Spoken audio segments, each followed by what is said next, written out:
Tell me about the kind of person that Ramarley was. Molly was a very loving kid, fun. He likes animals. He likes to watch History Channel. He loves to babysit for his little cousins. Molly basically get along with everybody.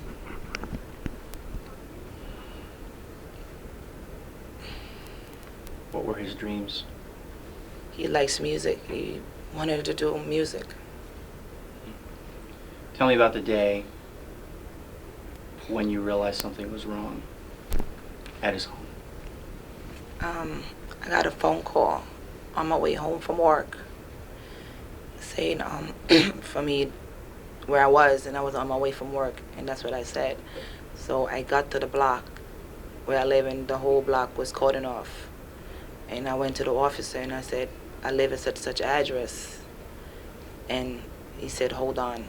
And he went to get a police officer or captain, I remember what it was, and he came back. Then the person that came over to me left. Another one came over. They left, and then they sent the officer in regular uniform to take me to the precinct. At this time, I still didn't know what was going on. I got to the precinct. They took me on, upstairs. There was a bench in the hallway. They told me to sit right there. The police proceeded to walk over to. They had like a little open thing where they could see the other police officers, and another cop from behind him was walking towards him. I guess he must have told him his name or whatever and what the situation. He says, I'm coming from the homicide.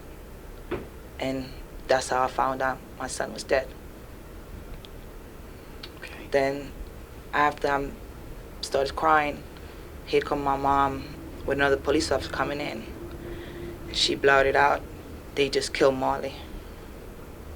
They usher her into the back. So I'm trying to talk to her, and they said they have to take her to the back. I didn't know what the procedure was, as I said, okay.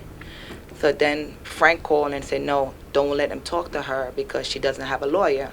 So I went back there and I said, don't say anything, you need a lawyer, let her go. She can't talk to you because she need a lawyer.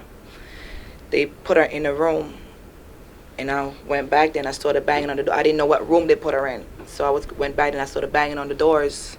So finally a police officer opened the door where they was, and I saw her, and I tried to snatch her out by her jacket. And I said, you're not supposed to be talking to her. She don't have a lawyer. Let her go, let her go. They wouldn't let her out. Another police officer tried to restrain me and put my arms behind my back, and I started screaming, you're going to kill me like you killed my son. Let me go, let me go. And as I'm doing that, I'm holding on my mom, and the other officer pulling her back in the room and locked the door.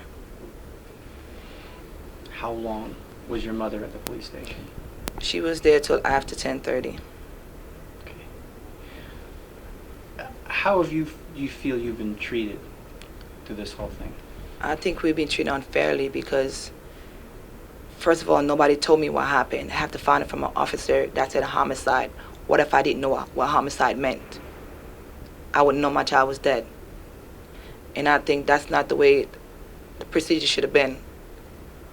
They could have, before they took me upstairs, they could at least tell me something. Nobody said anything to me. Okay. What would you like to see happen? I would like to see justice. Justice, not just for Molly, because a lot of this going on, and predominant in the black neighborhood.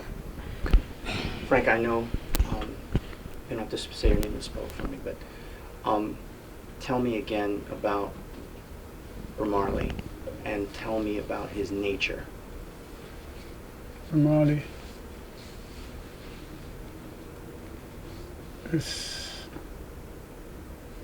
18 years old, but he's a baby. He does everything as far as the way he act, the way he laugh, the way he play, like a baby. It's loving, friendly. Still kisses me on the cheek whenever he sees me. I love you every time before he hangs up the phone. He was fun. I had no idea that so many people know about his loving ways, his caring ways.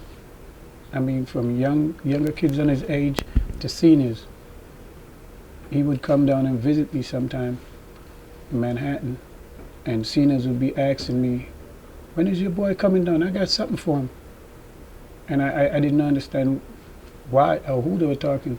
I said, oh, the one that lives in the Bronx. He's my boy. He always helped me. He bring my grocery. He's a caring, really loving, as I said, baby. Wouldn't hurt anyone. How do you think he's being portrayed now in the media? Really bad. They're making him to be something that he isn't. Not even close to what they're trying to say. What do you think they're trying to say? They're trying to say he was a street kid, he was wild, he was always getting involved, and none of these things are true. He wasn't a wild kid. He wasn't street.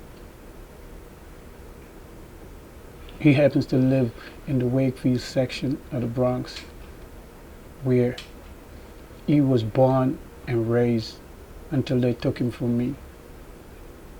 This is a part of me that is gone, that will never come back.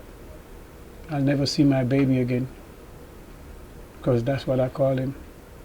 I always, when I pick up the phone and I call him, I said, Daddy, what's up? I call him Daddy. And they take all of that from me. They took my baby. How am I gonna get him back? Who could give him back to me? Who could bring him back? I'll never see him smile. I'll never hear him laugh. I'll never be able to tickle him no more. He won't say, Daddy, I love you. This is like, it is the worst day of my life. It'll never change, because he's gone. Did you used to say to him, did he used to ask you about why you would ask him to stay in the house? Yeah. And he was like, Daddy, am I supposed to stay in the house all day? I said, but yeah, your mother gave you everything to comfort you. You know, he said, but I got to go out sometime. And I understand that kids need space. They need to play. And I just imagine now, he's saying to me, see, Daddy, I was in the house. I was in the house and look what they did to me. He always saying, stay in the house. I know at that moment he's asking, Daddy, where are you? Help me. And I wasn't there. I couldn't help him because he was at the place where he was supposed to be safe. I don't know I don't know what to do. I don't know what to say because he's not here.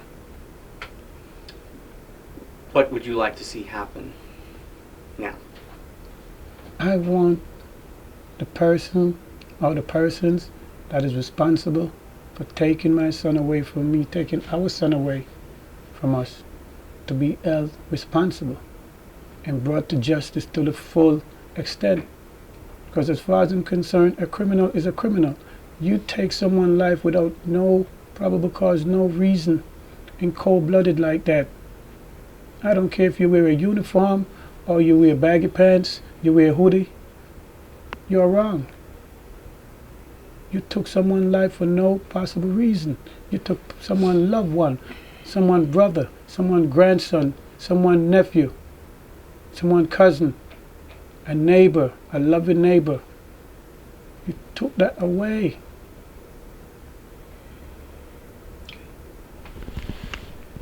Were you treated with any compassion at the beginning of this process or since? Well, after I got to the station, which I think probably was somewhere between 4 and 5, and I saw her standing and asked her what happened, and she just broke down and started to cry. At that point, I still didn't hear from anyone. All I saw was Officer Patterson looking at us and giggling, just smiling, just laughing like it was Christmas Eve and they was about to have a Christmas party after they took my baby, our baby, away from us. No compassion, no sense of dignity to grieving people. Not because they don't know us. I have the utmost respect for people with authority, police, law enforcement, but never in my wildest dream I figured it would come down to this. The people who are supposed to protect my son took him away from us. And You live in that neighborhood, Constance. So Yes. was it consistent with their behavior? This has been going on for a while now, with the police brutality towards most of the black kids in that neighborhood. Every day you see them throwing, the kids come from school with their book bag on, they slamming against the wall. Just coming home not doing anything. If they see like 5 of them walk together, they slamming against the wall. I'm not saying you don't have bad kids out there. Sometimes these kids are just coming from school. They're not doing anything. You can't portray everybody as bad. Everybody's not bad, just like every police officer is not bad. We can't keep doing this. When the day's over and you're getting ready to try to go to sleep, what is it that makes you the most angry and upset?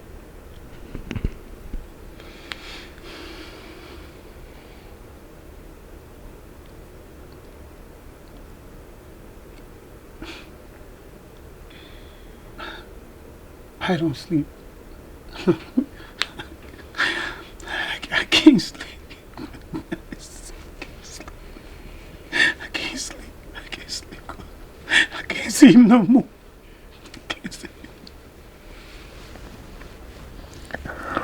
I can't see him no more. I want to hear his voice. I want to hug him. I won't do nothing. Nothing. Nothing. Nothing. And I can't get no answers. Why this happened? Why this had to happen to me? Why?